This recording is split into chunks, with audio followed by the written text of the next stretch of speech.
Hello, you're listening to the K-12 Tech Podcast, bringing you insights into the world of education technology. Stay tuned as we discuss the past, the present, and most importantly, the future of technology in our schools. Personal development. This was the thing. Okay. You went into great detail on. That's whenever I interview people, I ask, what are you passionate about? What do you feel like you can speak the most into? And this was the topic you brought up. This is a massive district, and you're going to get into some of the detail, what you guys have gone through. I think this should be a huge focus top down on personal development, not just for technology staff and instructional staff, but also just for the teachers in the classroom and giving them those resources. So I'd love to hear, number one, maybe what you learned when you were a teacher for that. And then how have you as Granite schools work together to create this culture of bettering and getting more education around that? Yeah. I'll start with maybe my experience with that as a teacher and professional development and culture of my schools. I had some great principals as a teacher that helped model.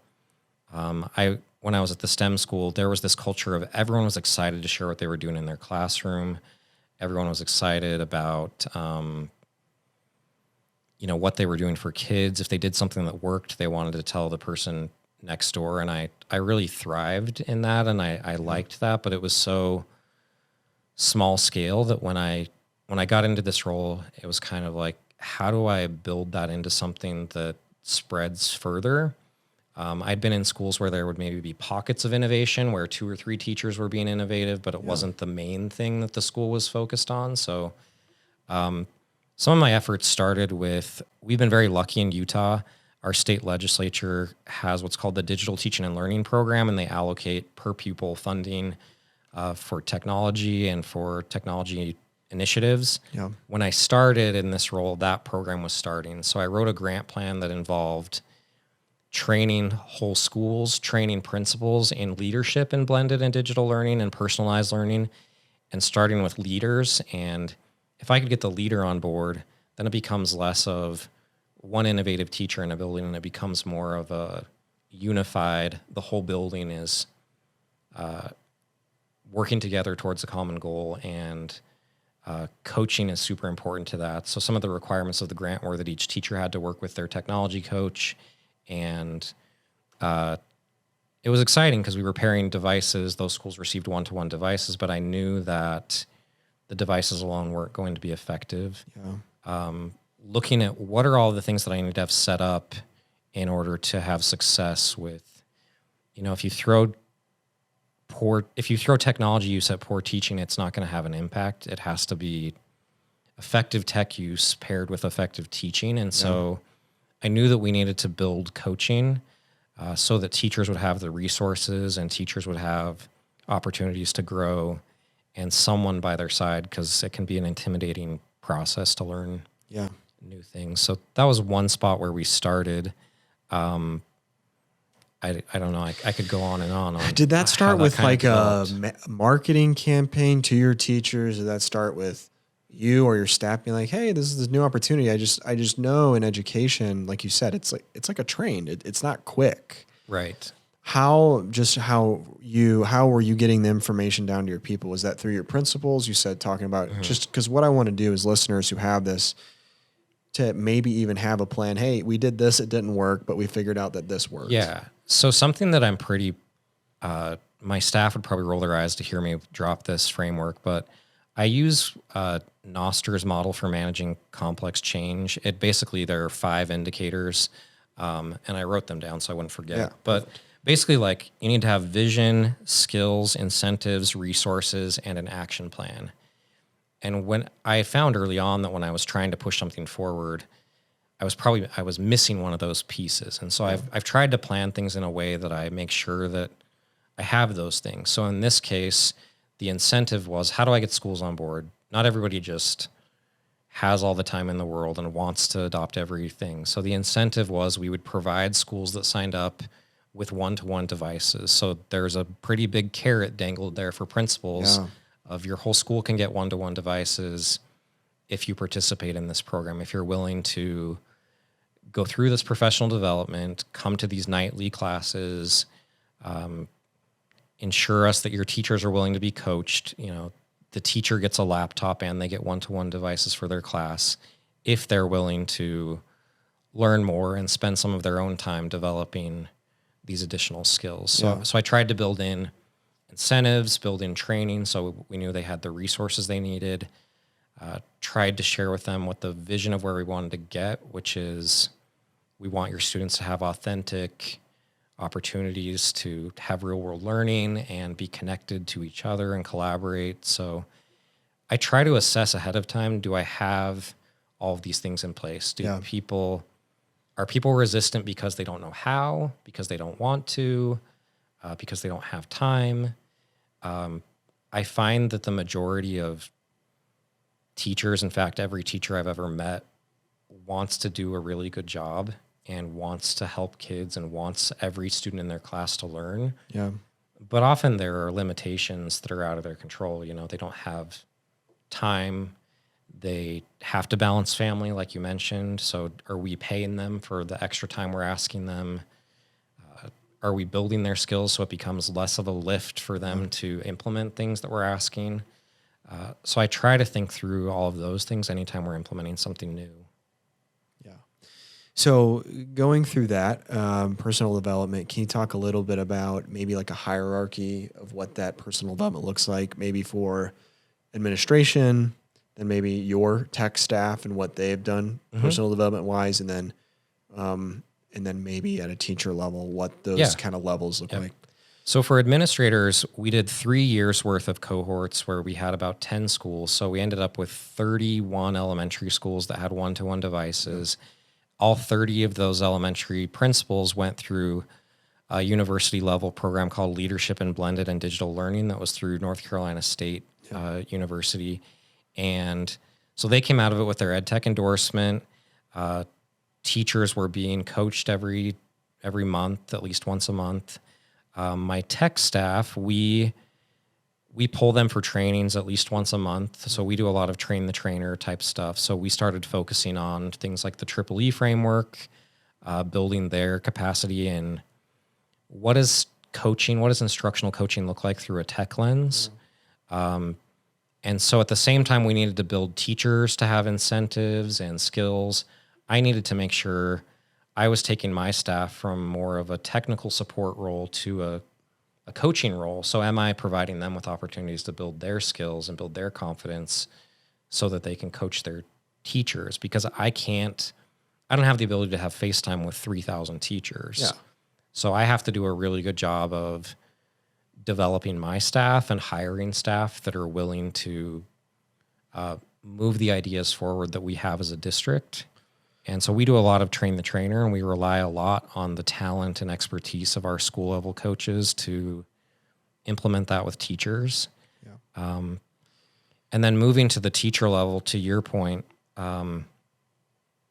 teachers are busy. We ask them to do a lot of things. We ask them to be everything to everyone in a lot of ways. And so I needed to be sensitive to how do I have a program where I compensate teachers for their time and where I show that I understand and that we integrate this into something that is individualized to meet the needs of not every teacher needs the same thing. Not every teacher's students need the same thing. So last year, we took my whole staff. They all became Google certified coaches. We facilitated that. We put a structure in place, and they put a lot of hours and a lot of work into that.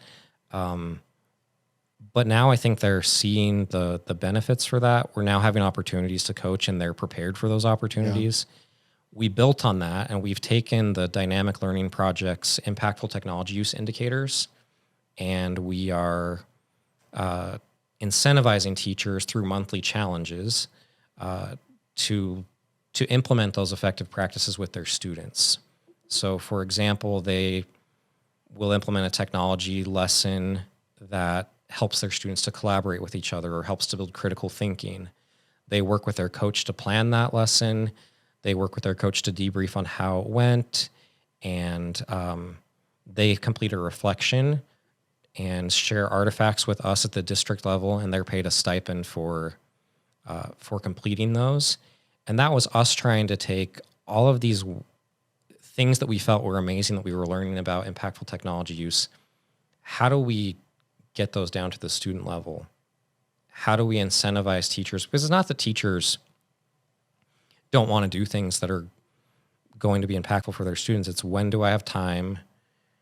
How do I take the time to learn how to do this well? And so we tried to address those factors by providing some additional pay, knowing that they'd have to spend extra time outside of contract, and additional training by making sure that our coaches were prepared to meet their needs with those different challenges. And it's been really positively received. We've had over 500 different teachers participate this school year, and we're only 3 or 4 months into it. So we've been really pleased with the kind of the response to it.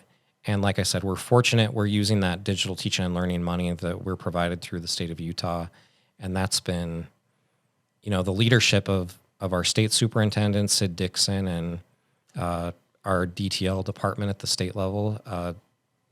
They've prepared us to be able to really take advantage of a lot of these opportunities, I think. Yeah, I think I want to maybe dig in a little bit, and I love what you said. It wasn't just we provided the training. It was we provided the training, and then the teacher would go do the lesson, and then they would report back to the person who had just trained it, how did it go? And then it sounded like there was a refinement period, and then once that's all done, there's like a completion. I think so many things I've seen is, all right, we got the money, let's buy this stuff, and it's just kind of cast into the void. There's no record of, is this actually benefiting? And I like that there's like a step-by-step process of like, we're going to make sure our time spent here is going to be valuable both for us and both for the teacher and both for the student. I think that multi-layer, you have to have that to be successful. And I've definitely learned from making some of those same mistakes in the past that probably others, this is my 7th year, like I said, and some of those first grant experiences, I had the expectation that if we just create the environment or just provide the devices, that the rest will take care of itself. What we found is coaching is what has the most direct impact on getting it to actually be implemented with students. And the Joyce and Showers research on coaching, where it showed like classroom implementation, if it's just an event, it's almost no implementation. If it's just a PD event with a follow-up, there's a tiny bit of implementation, but you see this huge spike in implementation when there's actual job-embedded coaching and that individualized follow-up. And so we're seeing a lot more impact with a coaching model than we were with like a, hey, come after school and I'll show you how to use this tech tool without follow-up, without hearing from the teacher what their learning objectives are. This coaching approach has been much more effective at getting classroom implementation. So you had mentioned like earlier about 500 and some teachers have already gone through this. You have about 3,000 teachers district-wide. Yeah, it's a little bit over that. Yeah. So at this point in time, you're 7 years into this position. I'm sure this has been a few years of really being on top of this. I want to hear from you. What does success look like in the next 3 to 5 years? And then what impact do you expect it to have on the students? I think success for me looks like students having a personalized and differentiated classroom experience that really prepares them for the real world, the workplace. They're collaborating. Critical thinking is more of a necessary skill than it's ever been. I think we're seeing this significant shift of AI coming, or it's here, and that's going to shift the way that we teach, the way that we assess. And I think that these skills are those uniquely human skills that we want kids to have, being able to collaborate with each other, being able to create original work, being able to critically think to know what a good source of information is, or to know what is human created, or to know if something AI generated is a quality artifact or not. So success for me is pretty big. I think it's looking at none of this matters if we're not impacting the student experience and what our students are learning. So for me, it's getting things from this maybe high level idea phase down to, are we having positive impact? And I've heard, we have some spots in our district where we're seeing some really powerful things. We had a tech coach last year who went through some coaching cycles with their writing and their English teachers, and they saw significant assessment improvements, significant language acquisition improvements, and we're excited to start seeing those results. But coaching is gradual and it's incremental, so we have to remind ourselves that, like, making the right moves repetitively and doing those over and over again, it might take 2 or 3 years before we start seeing the fruits of that, but it's still important to stay consistent and not get distracted and move from one thing to the next quickly. Yeah, that's amazing. So to close out, how can a technology director get started? Like doing like personal development. What advice would you give them to have a successful launch of this? And maybe, I know you talked, maybe reiterating those 5 steps of, I know a lot of people call it like 1/3, 2/3, right? 1/3 planning, 2/3 execution, but yeah.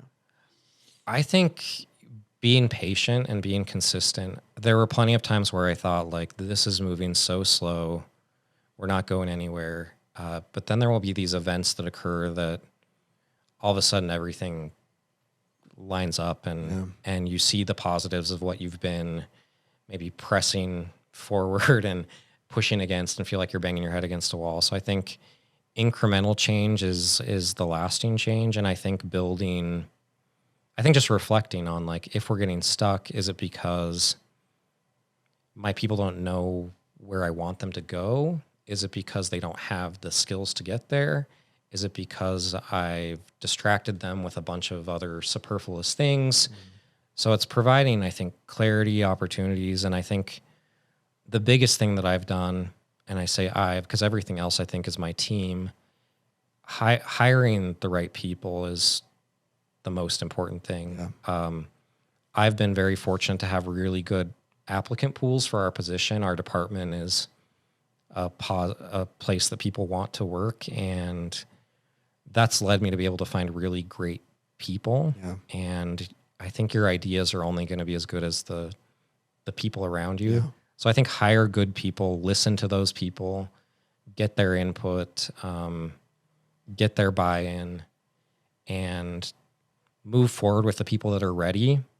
And the people who aren't ready will either start to see the value and come along, or they'll find something else that makes them happy. And I think that my staff right now, I have just a lot of amazing coaches that are all bought in, and the pace at which we're able to make positive change has increased because the people that work for me are amazing and willing and want to help teachers, and they were great teachers themselves. So I'm excited about what we're seeing.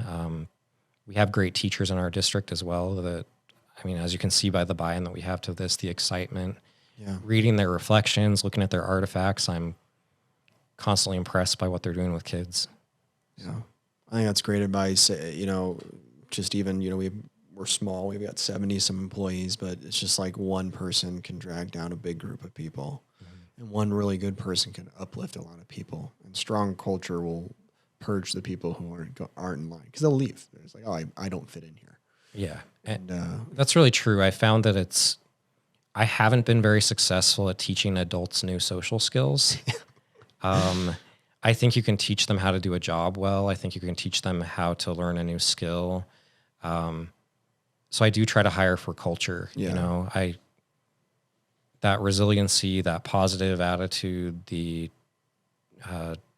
kind of believing that you can have a bigger impact than you're having, those are things that are hard to teach. So I try to hire based on culture, and we can build skills. So sometimes people might be surprised by, you hired this really amazing teacher with not much of a technology background. Yeah. Well, those things can be taught. Passion for teaching, passion for doing what's best for kids, those are harder to teach. Those are things that are intrinsic. So I think culture is huge. That's awesome. Well, Chris, thank you so much. And thank you for all the hard work you've done for Granite and for the students here. Yeah, thanks for having me. It's a lifelong thing that you've done for people. And I appreciate that. And thanks for being on. Thank you.